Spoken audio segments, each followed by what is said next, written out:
we may take our seats. And at this time, I would like to invite Mrs. Monica Okoth to come and do her tribute. Thank you so much. I wanted to start by thanking everybody. Ken is watching us and he is loving it. He would be so proud of the boys. You've sat here for so long, listening for hours, and you have been just wonderful. I wanted to thank everybody at this wonderful school. This school is just so important for Ken. I've known Ken for 21 years, and I came here 15 years ago. In the first part of my knowing Ken before I came here, I was just hearing about Starehe boys, looking at pictures, every house we've moved to. We've lived in many houses, and the first thing he would do is put up all his Starehe pictures. Now, we came here in 2004. We spent one night here, and the very next morning, we were getting on a bus to come here.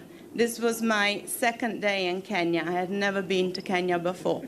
So I come here, and I was just thinking to myself, there is no way that when I bring Ken to my hometown, we're going to my high school. There is absolutely no way. So he brings me here. He introduces me to everybody in the office. He finds his old teachers. Then he takes me to his dorm room and shows me his very first bed, and he knew exactly where it was. Then we go to the dining hall, then we go to the music room where his pictures are there. He loved this school so much. And what he was able to get at this school was an incredible exposure. He learned things from all over the world. I met Ken when we were in university, and he was the only African student in Austria. We were about 70 international students, and most of us were Europeans, and he was the only African, but yet he was the student leader. He was our voice. He was the one who would go to the head of the university, introduce us all. He memorized everybody's name in maybe 2 days, and everybody else was looking at each other like, how is this possible? So this school really was his second family, and he made his very best friends in life who have just been fantastic throughout his whole life, and especially in this time of the worst week of my life. They have been just incredible, and some of them you've heard speak, some of them we've not had the opportunity to speak, but I want to say a biggest thank you from the bottom of my heart. And let the boys know that the friendships that you make now are going to last for the rest of your life.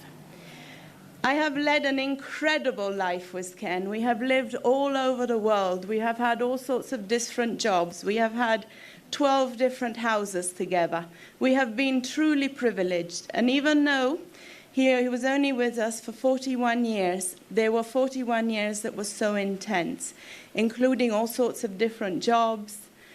We visited so many countries all over the world, and we were truly best friends.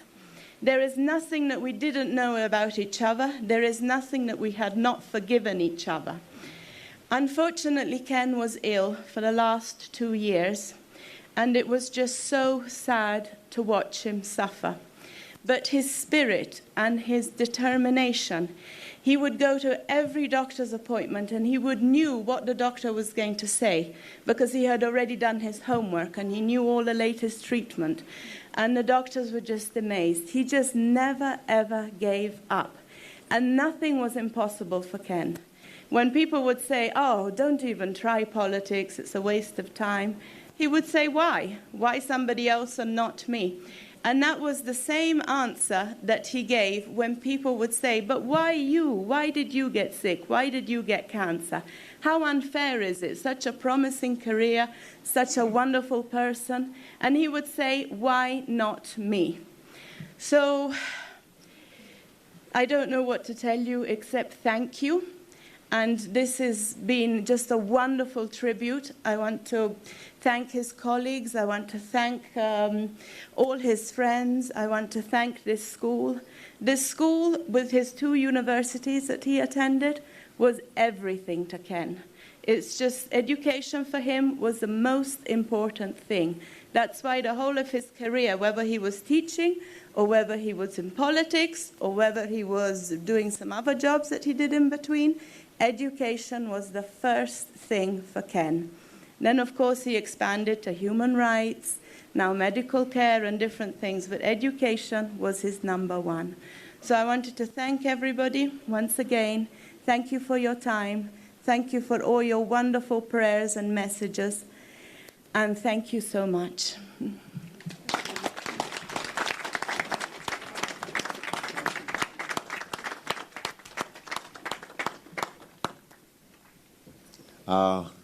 Thank you so much, Monica, for that lovely tribute.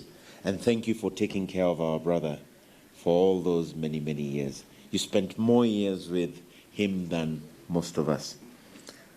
So we thank you for that. We just wanted to also recognize that Monica's parents are actually here.